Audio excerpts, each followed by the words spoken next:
I have another message here, and the title of it is, I'm a really judgmental person. It reads, it's hard for me to even admit this, but I'm a really judgmental person. I tried to suppress it for years and was in denial, but the truth is, I know deep down I am way too invested in what others are doing or thinking and have so many opinions. I understand naturally human beings can be judgmental, and it's just part of how we figure each other out.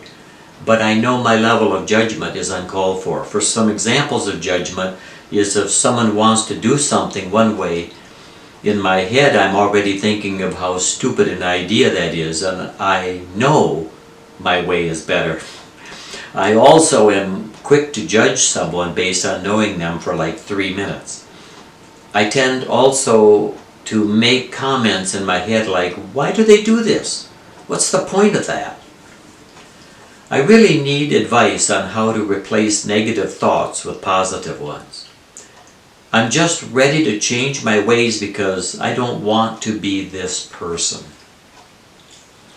I don't want to be this person, a judgmental person.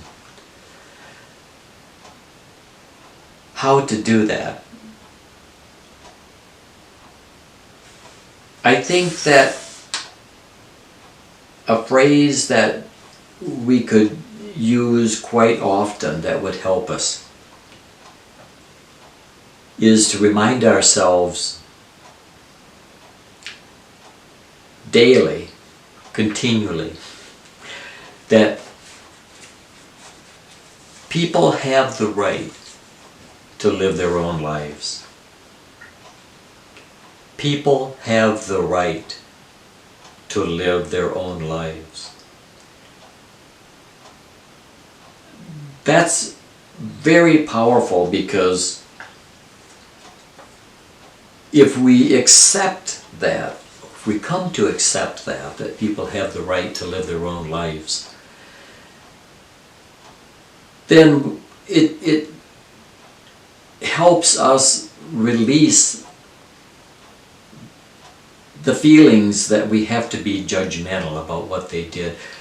You know, when we judge, we can only judge from our own limited, circumscribed point of view, our own circumscribed reality, our own little cocoon, if you will, our own limited view and experiences. And when you think about the world and your place in the world, it's such a small place in this huge world that for us to evaluate everything everyone does in the entire world, so to speak, based on our limited experiences in the limited area, scope of our life, we can see that it wouldn't be very effective. I mean, we have no idea what someone else's experiences, emotions, needs, dreams, fears are. We have no idea of that.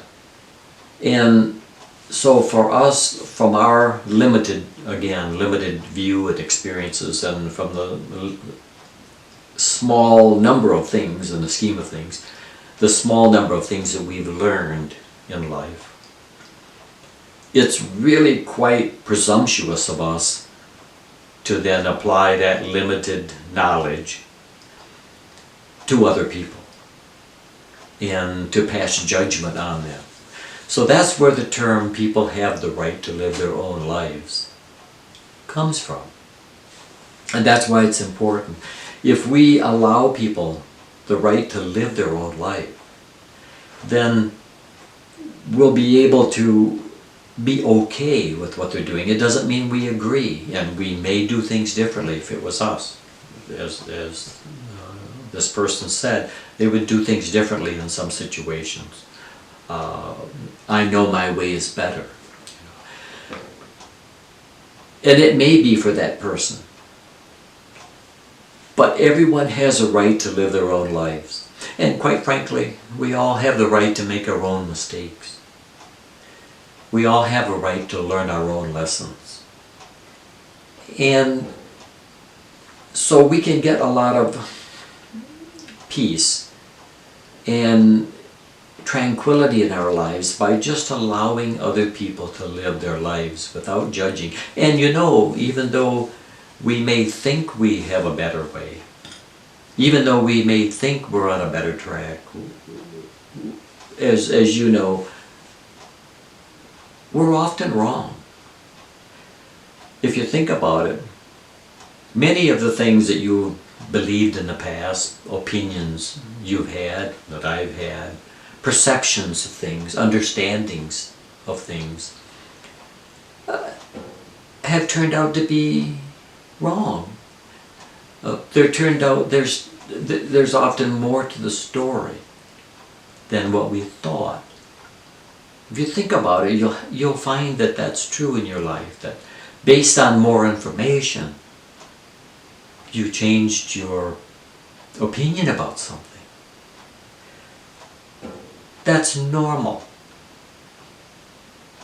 So it's very hard for us to try to judge someone else when we know full well that we frequently change our mind based on new information, based on a broader perspective. So we need to be humble when we start looking at what other people are doing. And remember that we just don't know. We just don't know everything that's happening in someone else's life. And they're in a different place than we are in the road of life, so to speak. They've had different experiences. They've gone down different paths. And they have different knowings than we do. So it involves us being humble to realize we don't know why the person is doing what they're doing, why they're acting the way they are. We may have an idea, we may think we know, but we can't live inside their skin. Use that humility to remind yourself that people have the right to live their own lives, just like you do. From time to time, if you feel the need to give people advice or point out something, fine. But realize they may or may not accept your wonderful advice any more than you might accept other people's advice because of what you know. So, how to replace negative thoughts with positive ones? I think it comes from treasuring each person for who they are, for what they are, and respecting their right to live their own life, to live it in their own way. Even if things don't turn out the way they would have liked, they still made their own choices. They lived their life their own way. If you respect that in other people, you'll automatically start having more positive thoughts and getting rid of the negative ones because you won't be judging them and saying, oh, they're wrong. Based on my experiences and based on my knowledge, I would do it different. You won't be doing that. You'll be allowing them to make their own decisions. And so try that. Remember that. Repeat that on a daily basis and frequently throughout the day. People have the right to live their own lives.